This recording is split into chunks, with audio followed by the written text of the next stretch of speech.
Mr. Speaker, the President of the United States.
Tony.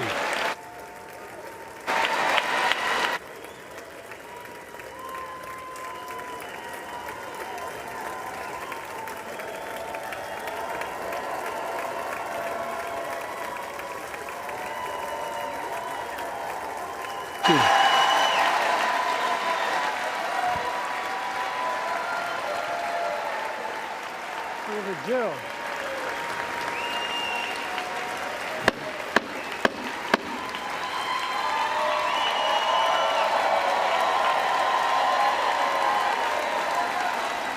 Good evening.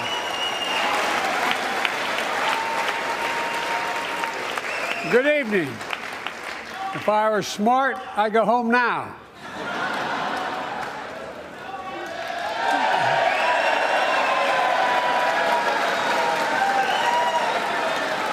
Mr. Speaker, Madam Vice President, members of Congress, my fellow Americans, in January 1941, Franklin Roosevelt came to this chamber to speak to the nation, and he said, "I address you at a moment unprecedented in the history of the Union. Hitler was on the march.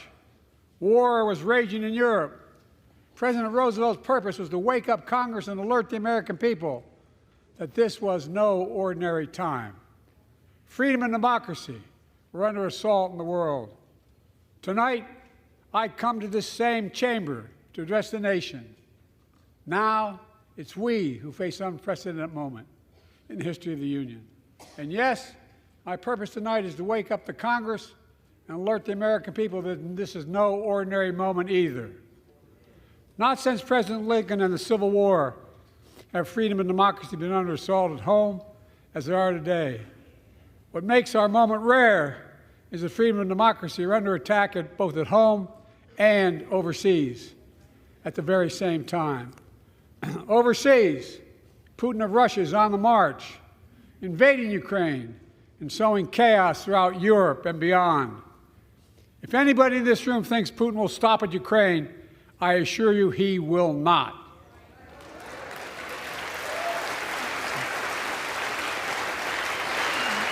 But Ukraine can stop Putin. Ukraine can stop Putin if we stand with Ukraine and provide the weapons that needs to defend itself.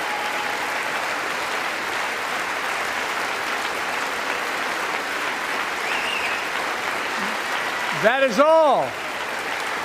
That is all Ukraine is asking. They're not asking for American soldiers. In fact, there are no American soldiers at war in Ukraine, and I'm determined to keep it that way. But now, assistance to Ukraine is being blocked by those who want to walk away from our world leadership. It wasn't long ago when a Republican president named Ronald Reagan thundered, "Mr. Gorbachev, tear down this wall." Now,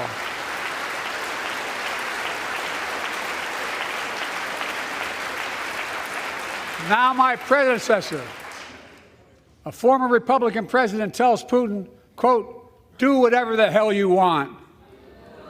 That's a quote. A former president actually said that, bowing down to a Russian leader. I think it's outrageous, it's dangerous, and it's unacceptable.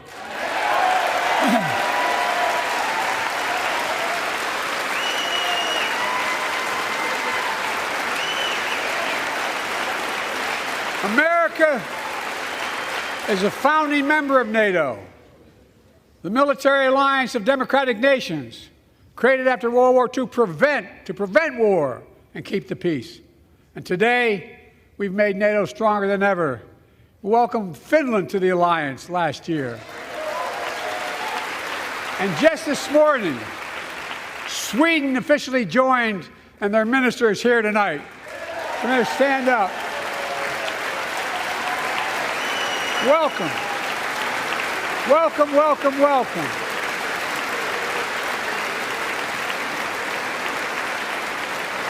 And they know how to fight.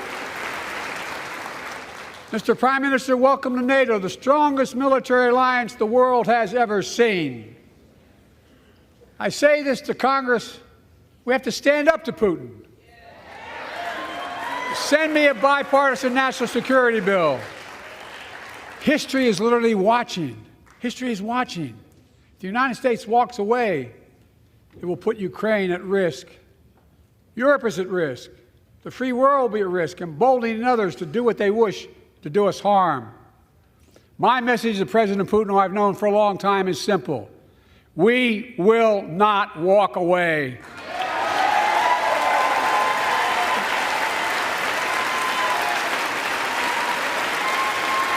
We will not bow down.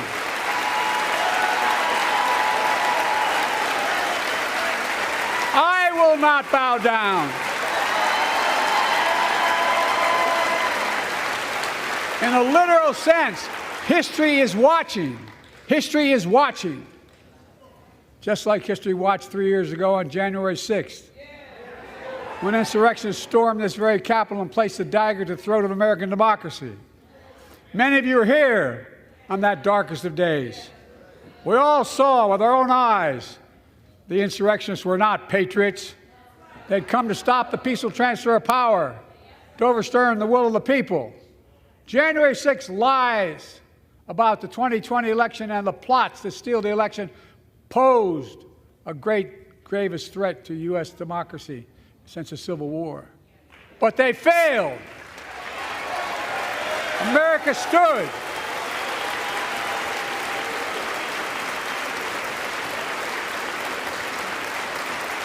America stood strong, and democracy prevailed. We must be honest. The threat to democracy must be defended. My predecessor and some of you here seek to bury the truth about January 6th. I will not do that. This is the moment to speak the truth and to bury the lies. Here's the simple truth. You can't love your country only when you win.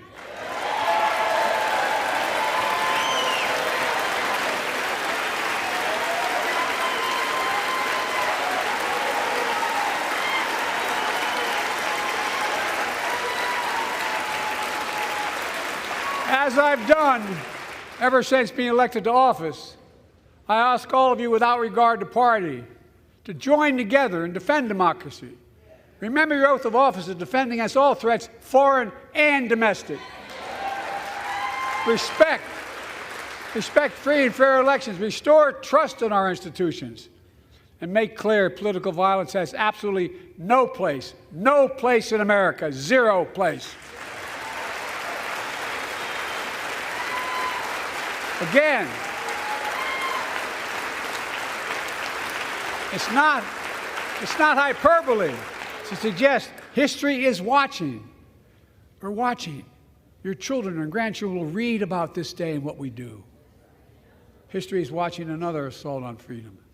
Joining us tonight is Latoya Beasley, a social worker from Birmingham, Alabama.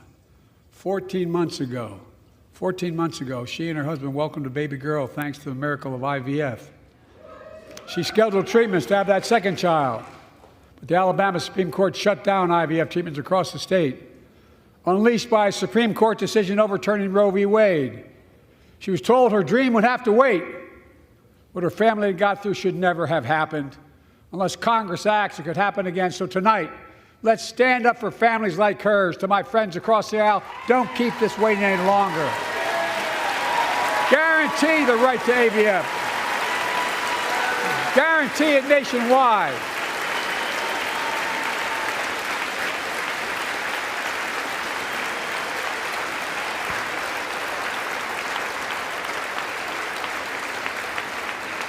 Like most Americans, I believe Roe v. Wade got it right. I thank Vice President Harris for being an incredible leader, defending reproductive freedom, and so much more.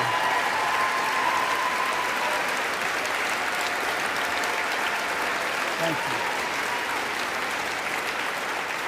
My predecessor came to office determined to see Roe v. Wade overturned. He's the reason it was overturned, and he brags about it. Look at the chaos that has resulted. Joining us tonight is Kate Cox, the wife and mother from Dallas. She's become pregnant again and had a fetus of a fatal condition. Her doctor told Kate that her own life and her ability to have children in the future were at risk if she didn't act. Because Texas law banned her ability to act, Kate and her husband had to leave the state to get what she needed. What her family got through should have never happened as well, but it's happening in too many others. There are state laws banning the freedom to choose, criminalizing doctors, forcing survivors of rape and incest to leave their states to get the treatment they need. Many of you in this chamber and my predecessor are promising to pass a national ban on reproductive freedom. My God, what freedom else would you take away? Look, it's a decision to overturn Roe v. Wade. The Supreme Court majority wrote the following, and with all due respect, justices, women are not without electoral power. Electoral or political power. You're about to realize just how much you were right about that.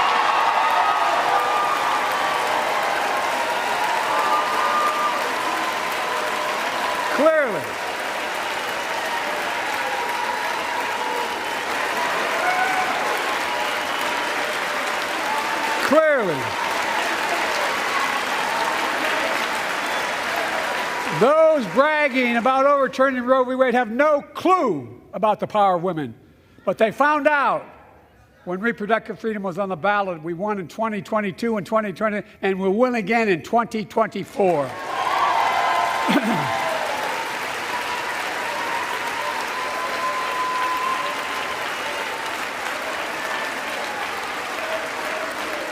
If you, the American people, send me a Congress that supports the right to choose, I promise you, I'll restore Roe v. Wade as the law of the land again.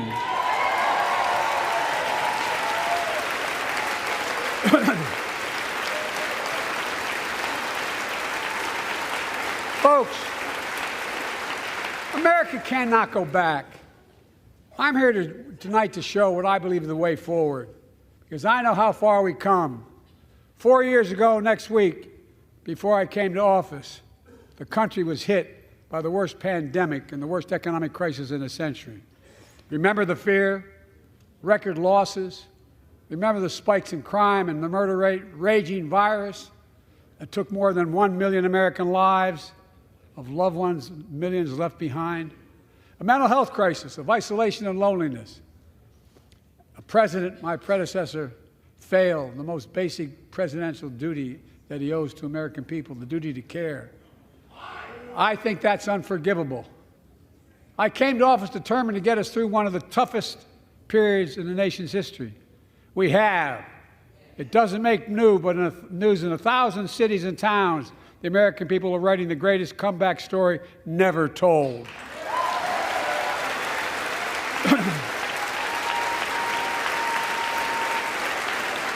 So let's tell the story here. Tell it here and now. America's comeback is building the future of American possibilities, building an economy from the middle out and the bottom up, not the top down, investing in all America, in all Americans, to make sure everyone has a fair shot, and we leave no one behind. The pandemic no longer controls our lives. The vaccines that saved us from COVID are now being used to beat cancer, turning setback into comeback. That's what America does. That's what America does.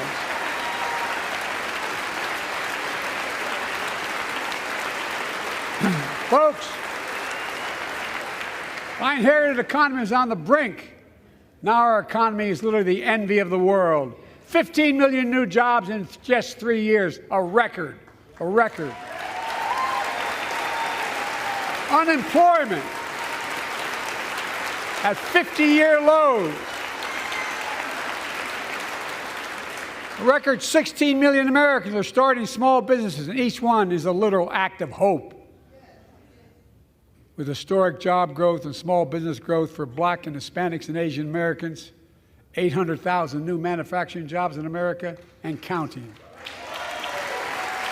Where is it written we can't be the manufacturing capital of the world? We are, and we will. More people have health insurance today More people have health insurance today than ever before. The racial wealth gap is as small as it's been in 20 years. Wages keep going up. Inflation keeps coming down. Inflation has dropped from 9% to 3%, the lowest in the world, and tending lower.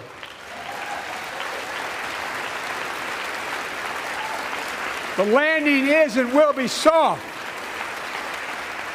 And now, instead of importing foreign products and exporting American jobs, we're exporting American products and creating American jobs. Right here in America, where they belong.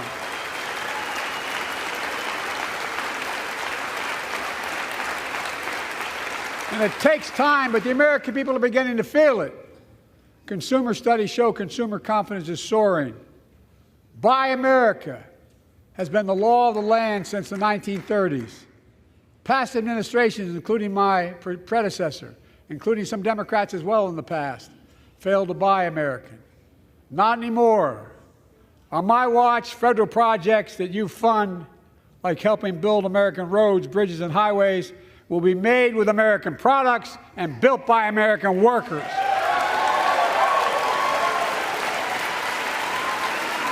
Creating good-paying American jobs.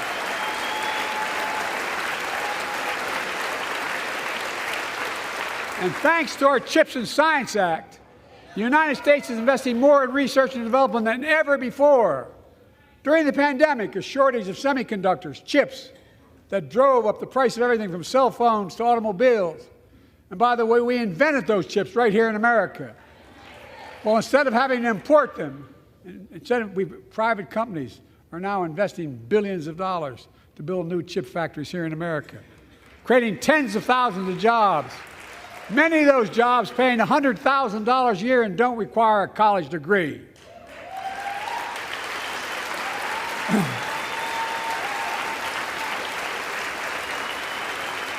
In fact, my policies have attracted $650 billion in private sector investment in clean energy, advanced manufacturing, creating tens of thousands of jobs here in America.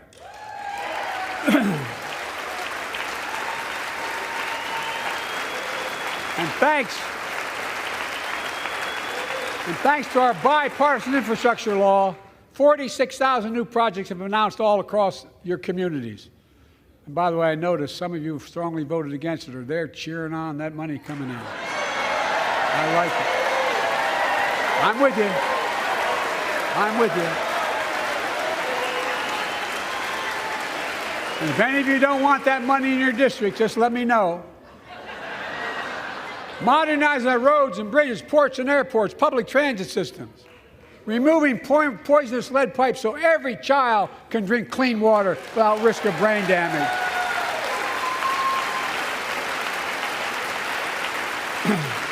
Providing affordable high-speed internet for every American, no matter where you live, urban, suburban, or rural communities, in red states and blue states. Record investments in tribal communities. Because of my investment in family farms, because I invested in family farms led by my Secretary of Agriculture, who knows more about this than anybody I know, we're better able to stay in the family for those farms and their children and grandchildren won't have to leave home to make a living. It's transformative. The great comeback story is Belvedere, Illinois, home to an auto plant for nearly 60 years. Before I came to office, the plant was on its way to shutting down. Thousands of workers feared for their livelihoods. Hope was fading. Then I was elected to office, and we raised the Belvedere repeatedly with auto companies, knowing unions would make all the difference. The UAW worked like hell to keep the plant open and get these jobs back, and together we succeeded. Instead of auto factories shutting down, auto factories reopening, and new state-of-the-art battery factories being built to power those cars there at the same.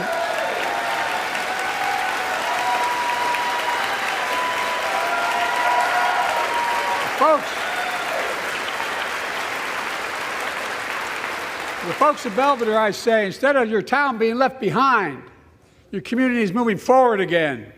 Because instead of watching auto jobs of the future go overseas, 4,000 union jobs with higher wages are building the future in Belvedere right here in America.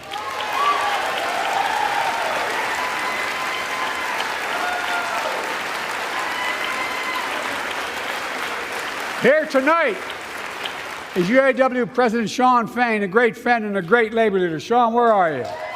Stand up.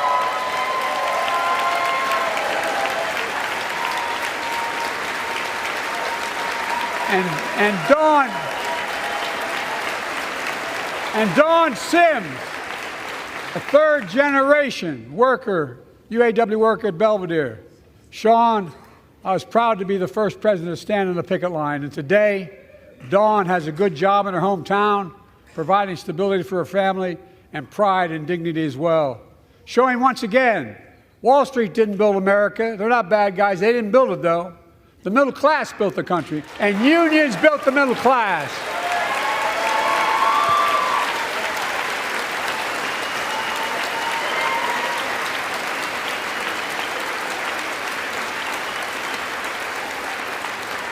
I say to the American people, when America gets knocked down, we get back up.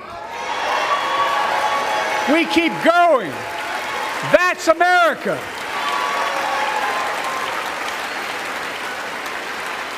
That's you, the American people. It's because of you America's coming back. It's because of you our future is brighter. It's because of you that tonight we can proudly say the state of our union is strong and getting stronger.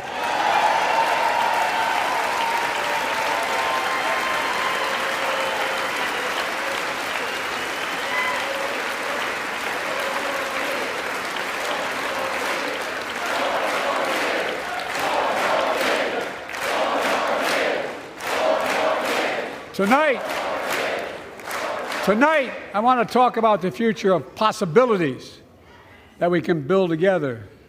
A future where the days of trickle-down economics are over, and the wealthy and the biggest corporations no longer get all the tax breaks. And by the way, I understand corporations. I come from a state that has more corporations invested than every one of your states in the United States combined. And I represented it for 36 years. I'm not anti-corporation, but I grew up in a home where trickle-down economics didn't put much on my dad's kitchen table. That's why I determined to turn things around so middle class does well. When they do well, the poor go way up and the wealthy still do very well. We all do well. And there's more to do to make sure you're feeling the benefits of all we're doing. Americans pay more for prescription drugs than anywhere in the world. It's wrong, and I'm ending it.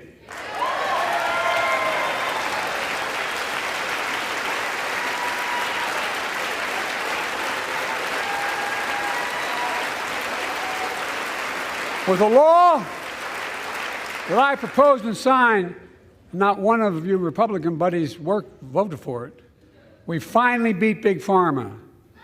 Instead of paying $400 a month or thereabouts for insulin with diabetes, and it only costs $10 to make, they only get paid $35 a month now and still make a healthy profit. And but what to do next? I want to cap the cost of insulin at $35 a month for every American who needs it. Everyone.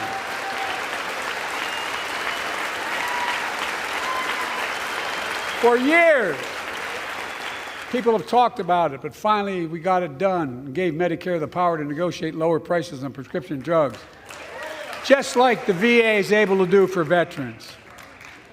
That's not just saving seniors money, it's saving taxpayers money. We cut the federal deficit by $160 billion. Because Medicare will no longer have to pay those exorbitant prices to Big Pharma. This year, Medicare is negotiating lower prices for some of the costliest drugs on the market to treat everything from heart disease to arthritis. It's now time to go further and give Medicare the power to negotiate lower prices for 500 different drugs over the next decade. They're making a lot of money, guys. And they'll still be extremely profitable. They'll not only save lives, it will save taxpayers another $200 billion.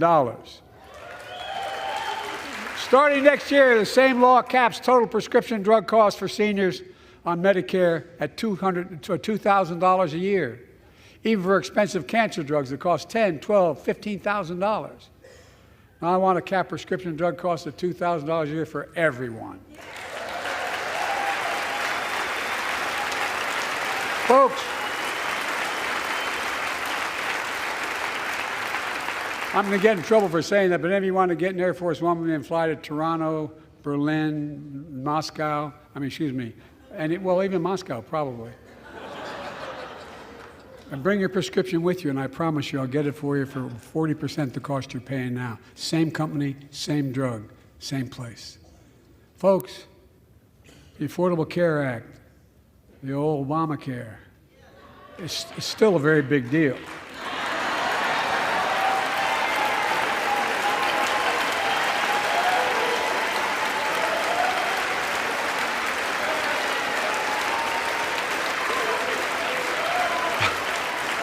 Over 100 million of you can no longer be denied health insurance because of pre-existing condition. But my predecessor, and many in this chamber, want to take this prescription drug away by repealing the Affordable Care Act. I'm not going to let that happen. We stopped you 50 times before, and we'll stop you again. In fact, I'm not only protecting it, I'm expanding it. The enacted tax credits of $800 per person per year reduce health care costs for millions of working families. That tax credit expires next year. I want to make that savings permanent.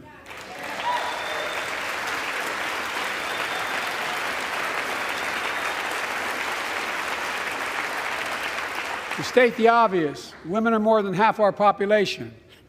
But research on women's health has always been underfunded. That's why we're launching the first ever White House initiative on women's health research, led by Jill, doing an incredible job as First Lady.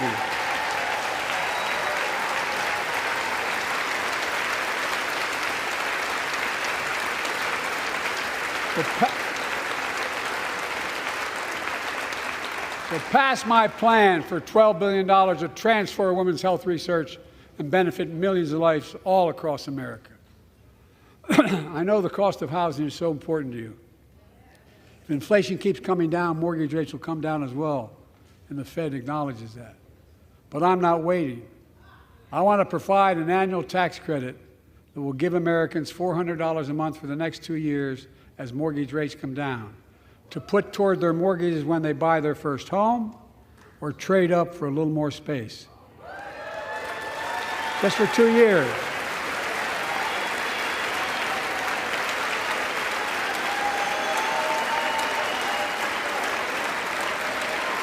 And my administration is also eliminating title insurance on federally backed mortgages.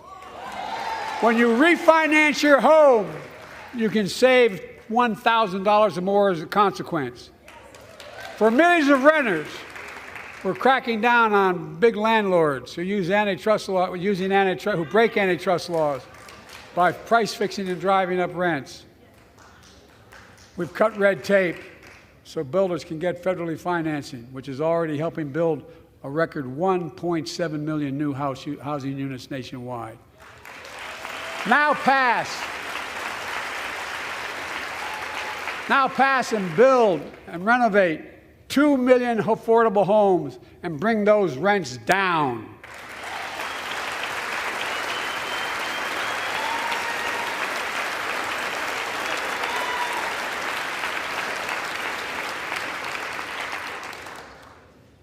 To remain the strongest economy in the world, we need to have the best education system in the world. And I suspect all of you, want to give every child, a good start by providing access to preschool for 3 and 4 years old. You know, I think I pointed out last year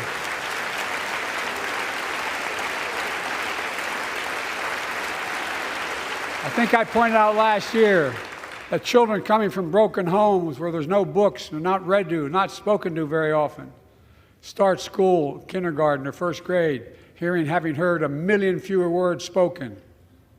Well, studies show that children who go to preschool are nearly 50% more likely to finish high school, go on to earn a 2- and 4-year degree, no matter what their background is.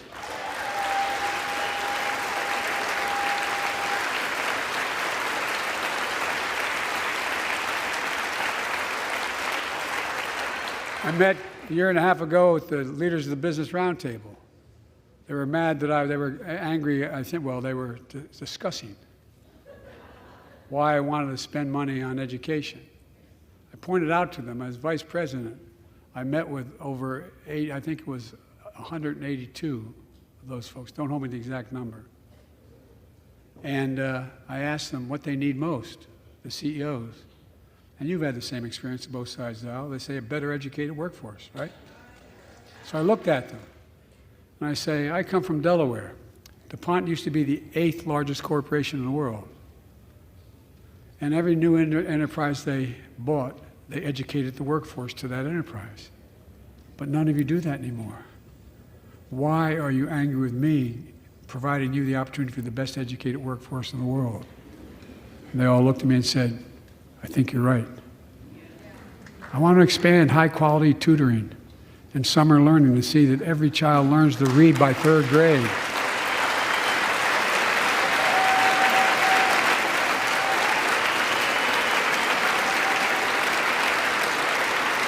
I'm also connecting local businesses and high schools so students get hands-on experience and a path to a good-paying job whether or not they go to college. And I want to make sure the college is more affordable. Let's continue increasing the Pell Grants to working and middle-class families and increase record investments in HBCUs and minority-serving institutions, including Hispanic institutions.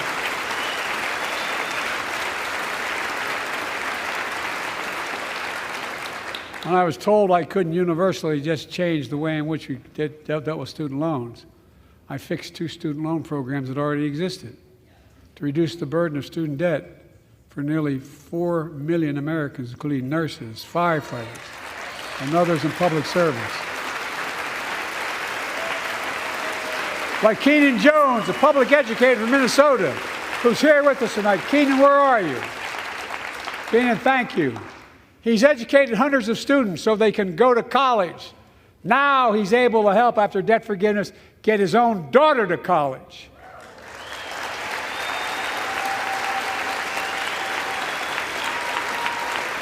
And folks, look, such relief is good for the economy because folks are now able to buy a home, start a business, start a family. While we're at it, I want to give public school teachers a raise.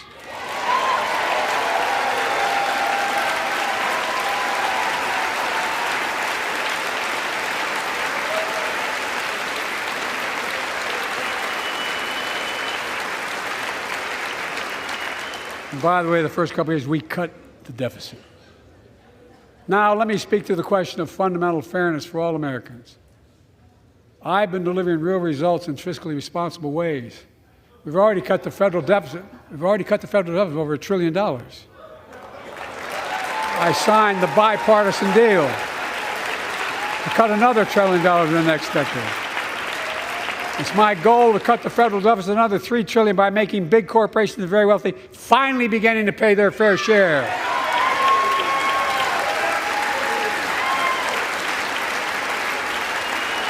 Look, I'm a capitalist. If you want to make or can make $1 million or millions of bucks, that's great. Just pay your fair share in taxes.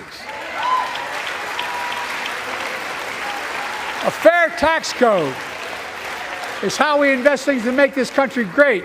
Healthcare, education, defense, and so much more. But here's the deal.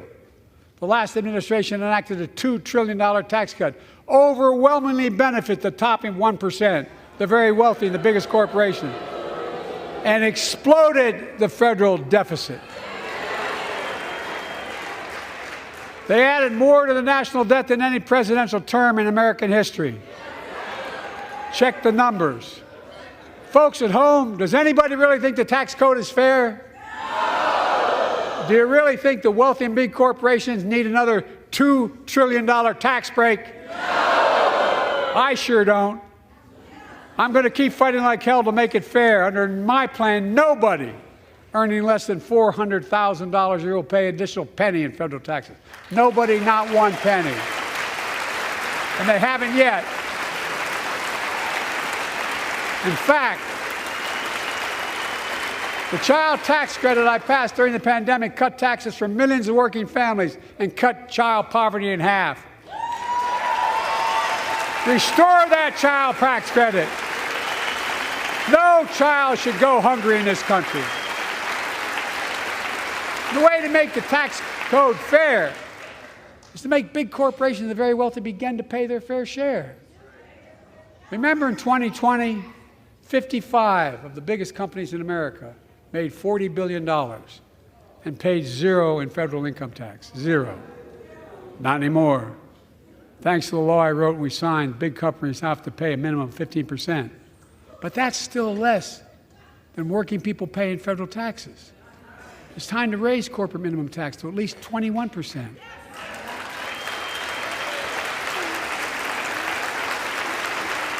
So every big corporation finally begins to pay their fair share.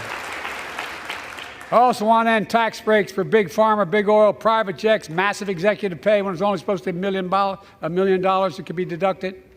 They can pay them $20 million if they want, but deduct $1 million. End it now. You know, there are 1,000 billionaires in America. You know what the average federal tax is for those billionaires? No. They're making great sacrifices, 8.2%. That's far less than the vast majority of Americans pay. No billionaire should pay a lower federal tax rate than a teacher, a sanitation worker, or a nurse.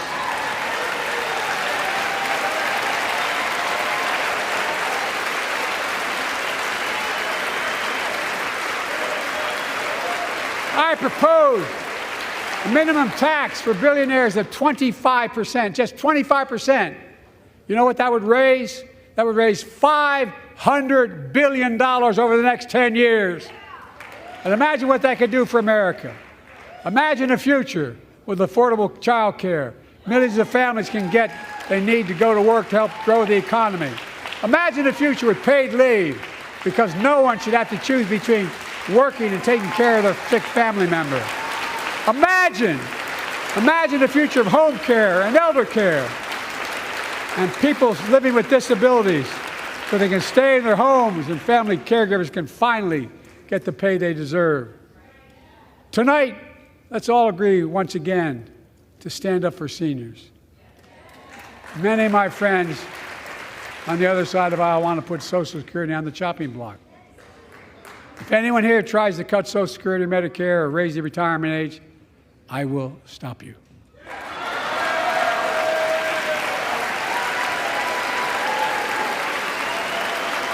The working people who built this country pay more into Social Security than millionaires and billionaires do. It's not fair. We have two ways to go. Republicans can cut Social Security and give more tax breaks to the wealthy. That's the proposal. Oh no, you guys don't want another $2 trillion tax cut? I kind of thought that's what your plan was. Well, that's good to hear. You're not going to cut another $2 trillion for the super wealthy. That's good to hear. I'll protect and strengthen Social Security and make the wealthy pay their fair share. Look,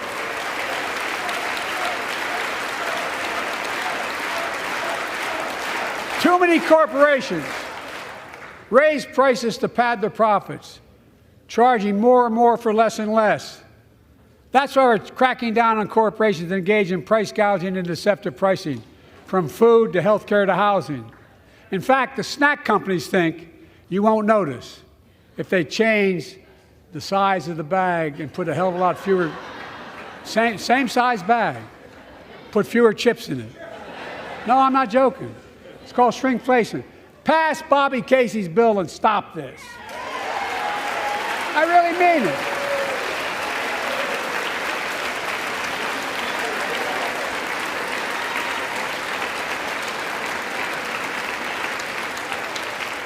You probably all saw that commercial on Snickers bars. You get charged the same amount, and you got about, I don't know, 10% fewer Snickers in it. Look, I'm also getting rid of junk fees. Those hidden fees at the end of your bill that are there without your knowledge. My administration announced we're cutting credit card late fees from $32 to $8.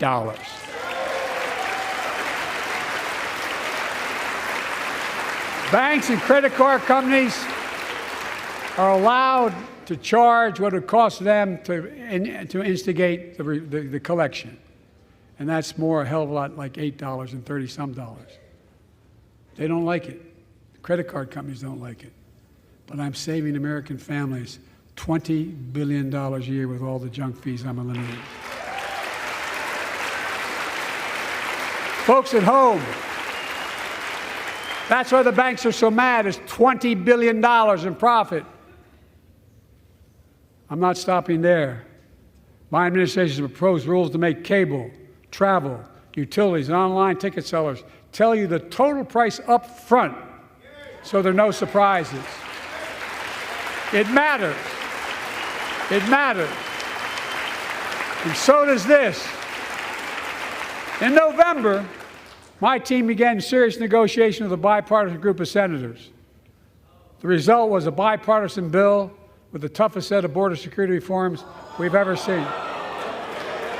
Oh, you don't think so? Oh, you don't like that bill, huh? That conservatives got together and said it was a good bill? I'll be darned. That's amazing.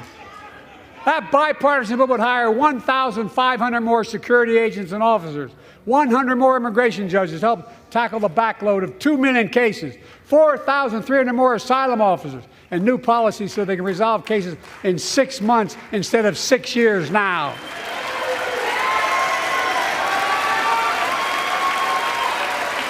What are you against?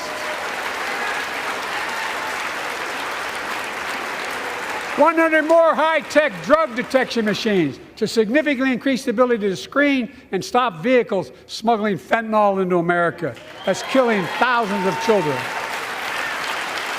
This bill would save lives and bring order to the border. It will also give me and any new president new emergency authority to temporarily shut down the border when the number of migrants at the border is overwhelming. The Border Patrol Union has endorsed this bill. The Federal Chamber of Commerce is, yeah. You're saying low. Look at the facts. I know you know how to read.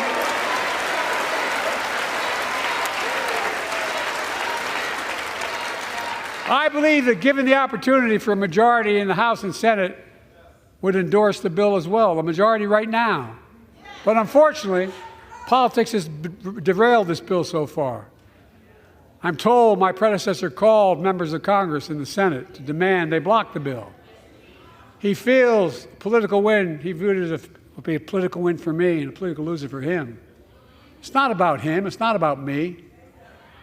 I'd be a winner, not really.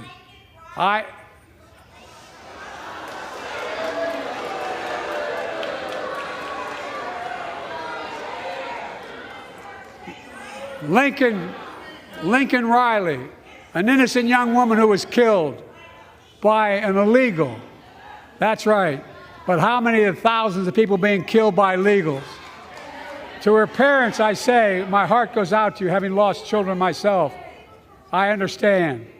But look, if we change the dynamic at the border, people pay these smugglers $8,000 to get across the border because they know if they get by and let into the country, it's 6 to 8 years before they have a hearing.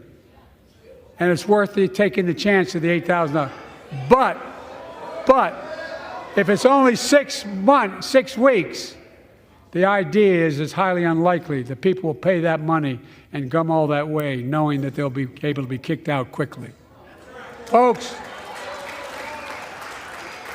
I would respectfully suggest my Republican friends owe it to the American people, get this bill done. We need to act now.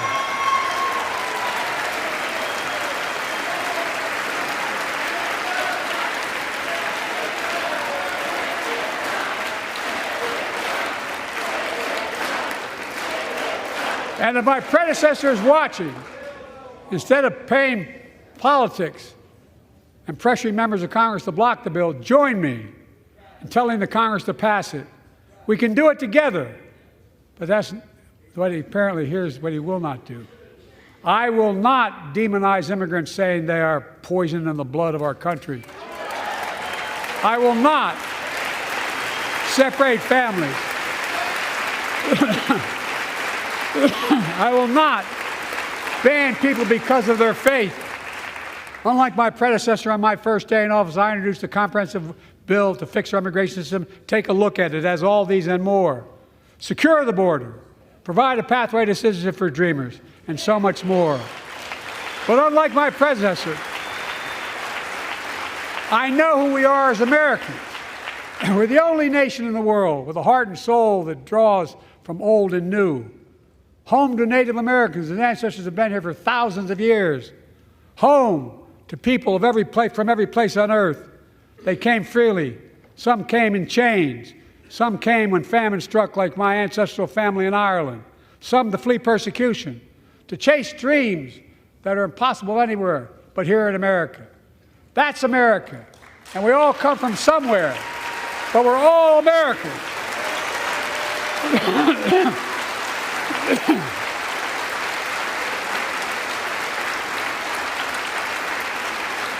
Look, folks, we have a simple choice. We can fight about fixing the border, or we can fix it. I'm ready to fix it. Send me the border bill now.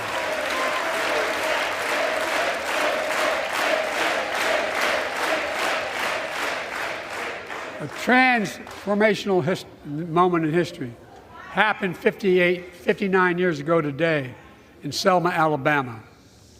Hundreds of foot soldiers for justice marched across the Edmund Pettus Bridge, named after the Grand Dragon of the Ku Klux Klan, to claim their fundamental right to vote. They were beaten, they were bloody, and left for dead. Our late friend and former colleague, John Lewis, was on that march. We miss him.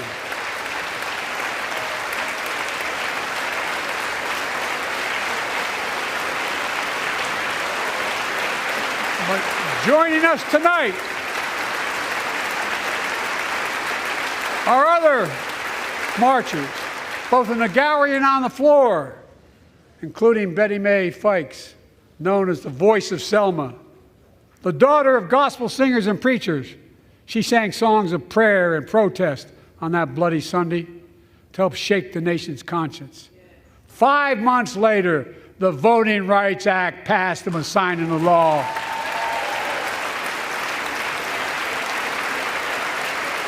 Thank you. Thank you, thank you, thank you.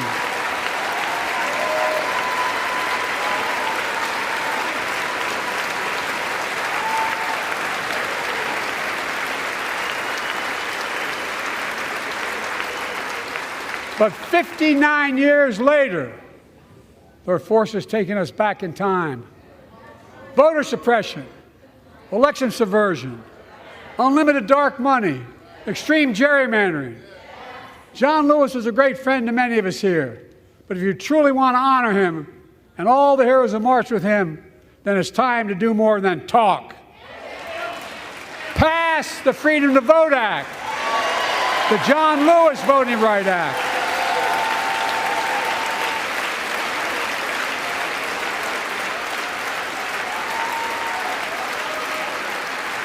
And stop denying another core value of America, our diversity across American life. Banning books, it's wrong. Instead of erasing history, let's make history. I want to protect fundamental rights. Pass the Equality Act. And my message to transgender Americans, I have your back. Pass the PRO Act for workers' rights. Raise the federal minimum wage, because every worker has a right to a decent living more than $7 an hour. We're also making history by confronting the climate crisis, not denying it. I don't think any of you think there's no longer a climate crisis. At least I hope you don't. I'm taking the most significant action ever on climate in the history of the world. I'm cutting our carbon emissions in half by 2030, creating tens of thousands of clean energy jobs, like the IBEW work is building and installing 500,000 electric vehicle charging stations. Conserving 30% of America's lands and waters by 2030. And taking action on environmental justice, fence-line communities smothered by the legacy of pollution. And patterned after the Peace Corps and AmeriCorps, I launched the Climate Corps to put 20,000 young people to work in the forefront of our clean energy future. I'll triple that number in a decade.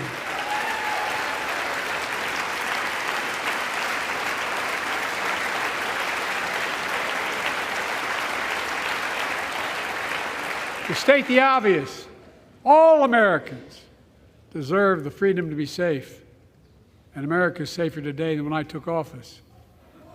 Year before I took office, murder rates went up 30%. 30% they went up.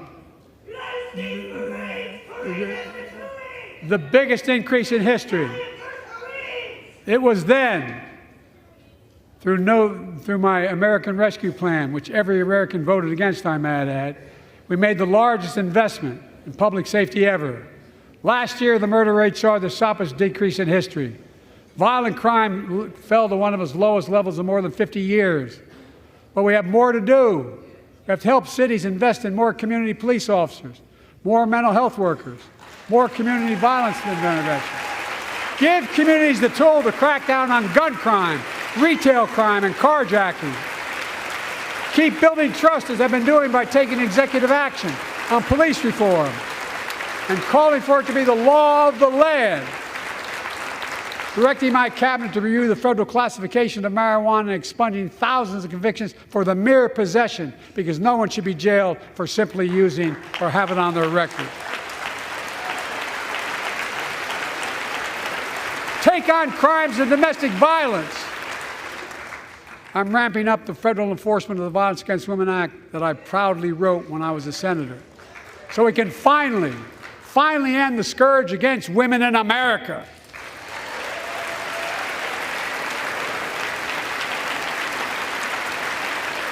There are other kinds of violence I want to stop.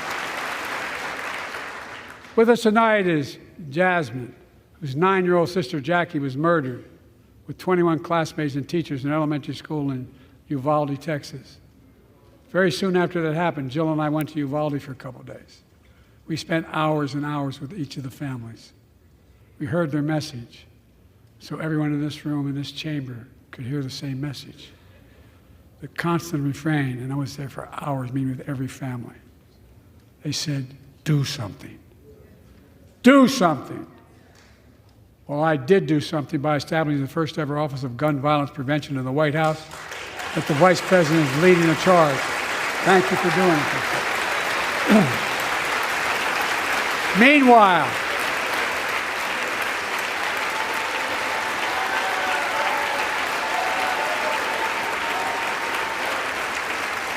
Meanwhile, my predecessor told the NRA he's proud he did nothing on guns when he was president. Oh.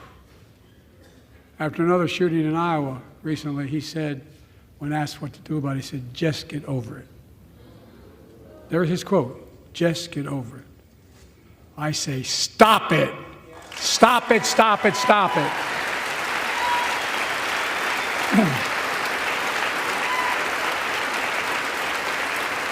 I'm proud we beat the NRA when I signed the most significant gun safety law in nearly 30 years because of this Congress.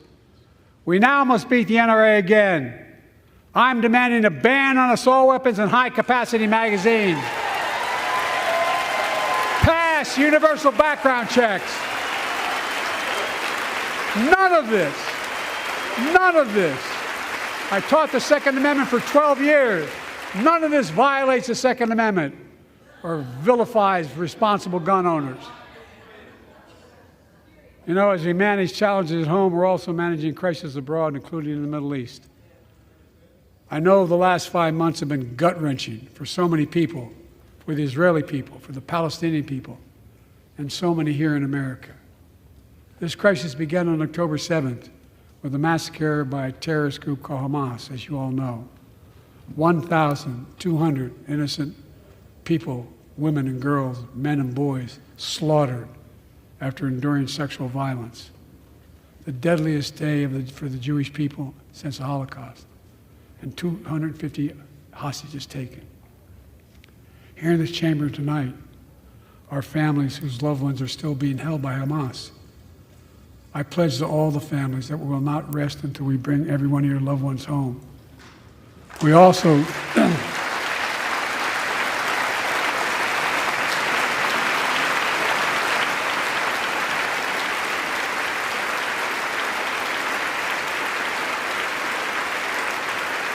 We will also work around the clock to bring home Evan and Paul, Americans being unjustly detained by the Russians and others around the world. Israel has the right to go after Hamas. Hamas ended this conflict by releasing hostages, laying down arms, could end it by releasing the hostages, laying down arms, and surrendering those responsible for October 7th. But Israel has Israel has an added burden because Hamas hides and operates among the civilian population like cowards, under hospitals, daycare centers, and all the like. Israel also has a fundamental responsibility, though, to protect innocent civilians in Gaza.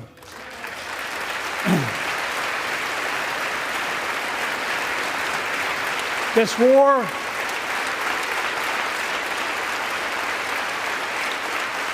has taken a greater toll on innocent civilians than all previous wars in Gaza combined.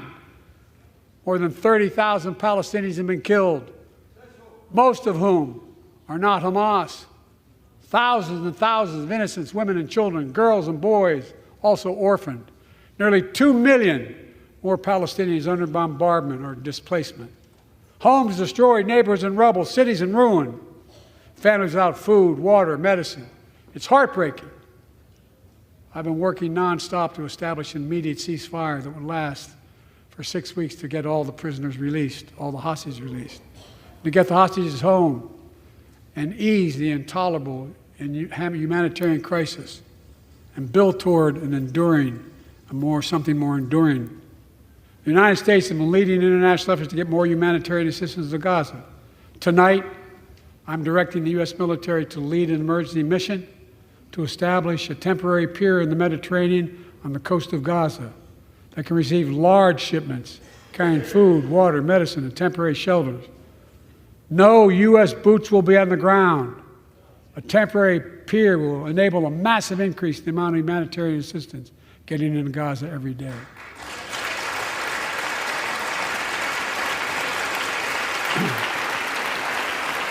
And Israel must do its part. Israel must allow more aid into Gaza to ensure humanitarian workers aren't caught in the crossfire. And they're announcing they're going to have a crossing in northern Gaza. To the leadership of Israel, I say this: humanitarian assistance cannot be a secondary consideration or a bargaining chip. Protecting and saving innocent lives has to be a priority. As we look to the future, the only real solution to the situation is a two-state solution over time.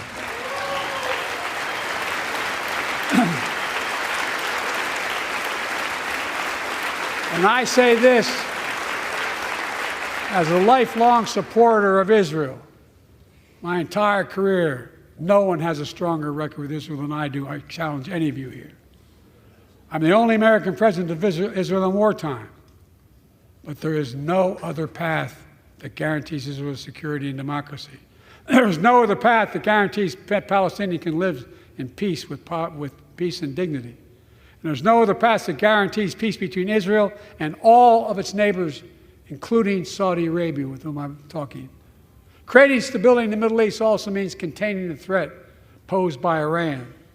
That's why I built a coalition of more than a dozen countries to defend international shipping and freedom of navigation in the Red Sea. I've ordered strikes to degrade the Houthi capability and defend U.S. forces in the region. As Commander-in-Chief, I will not hesitate to direct further measures to protect our people and our military personnel.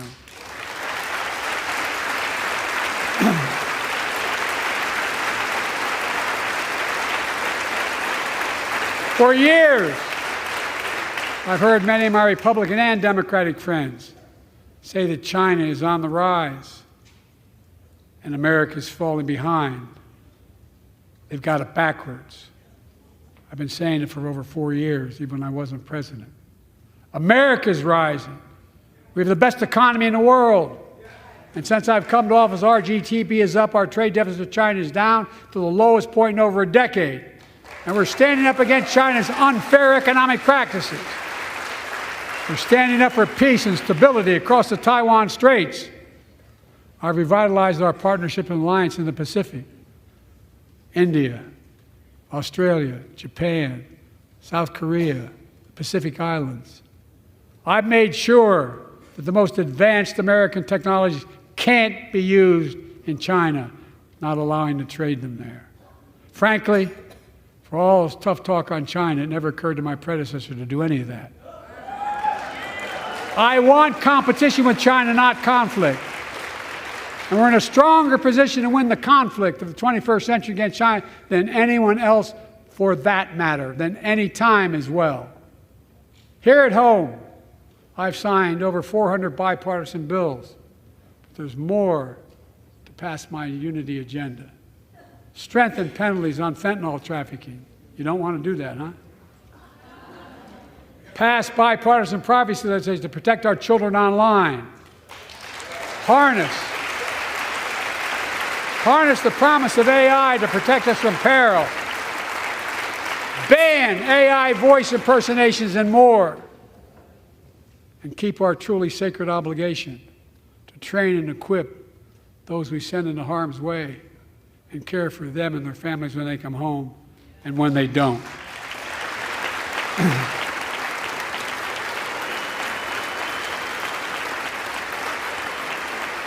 That's why, with the strong support and help of Dennis and the VA, I signed the PACT Act, one of the most significant laws ever, helping millions of veterans exposed to toxins who now are battling more than 100 different cancers.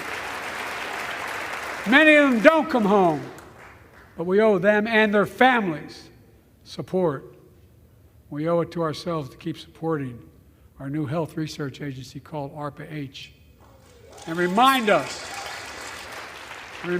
that we can do big things, like end cancer as we know it, and we will.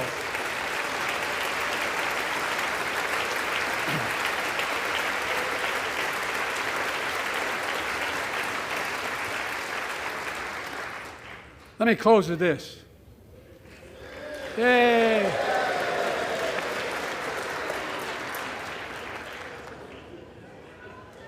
I know you don't want to hear any more, Lindsay, but I got to say a few more things. I know it may not look like it, but I've been around a while. When you get to be my age, certain things become clearer than ever. I know the American story. Again and again, I've seen the contest between competing forces in the battle for the soul of our nation, between those who want to pull America back to the past and those who want to move America into the future. My lifetime has taught me to embrace freedom and democracy, a future based on core values that have defined America: honesty, decency, dignity, equality, to respect everyone, to give everyone a fair shot, to give hate no safe harbor.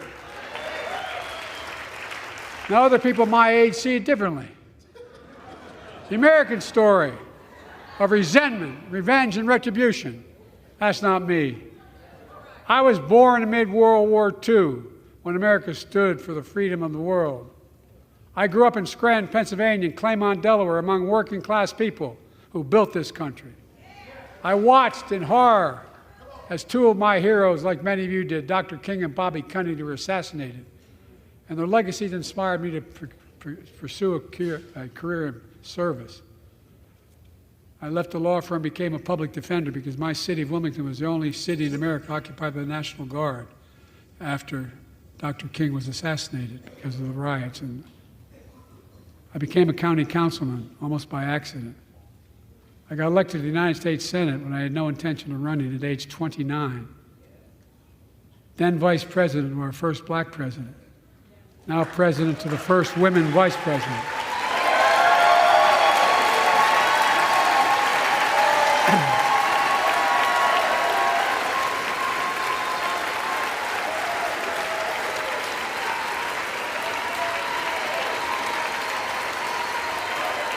In my career, I've been told I was too young.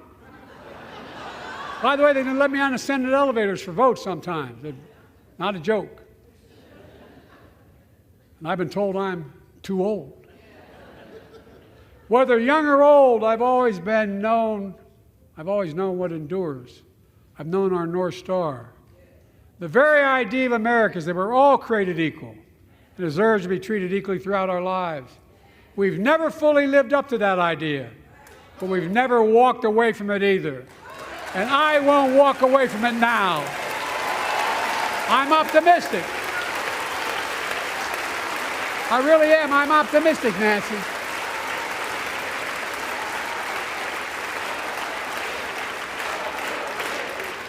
My fellow Americans, the issue facing our nation isn't how old we are, it's how old are our ideas. Hate, anger, revenge, retribution are the oldest of ideas. But you can't lead America with ancient ideas that only take us back. You lead America, the land of possibilities. You need a vision for the future and what can and should be done. Tonight you've heard mine. I see a future where defending democracy, you don't diminish it. I see a future where we restore the right to choose and protect our freedoms, not take them away. I see a future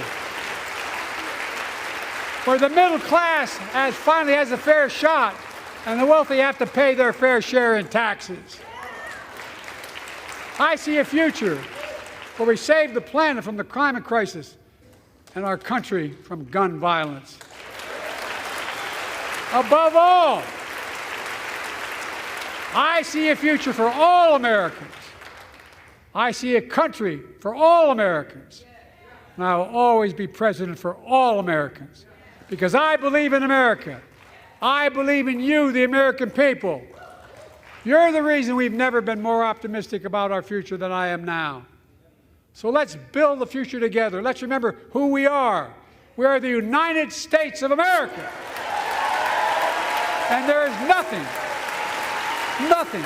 beyond our capacity when we act together.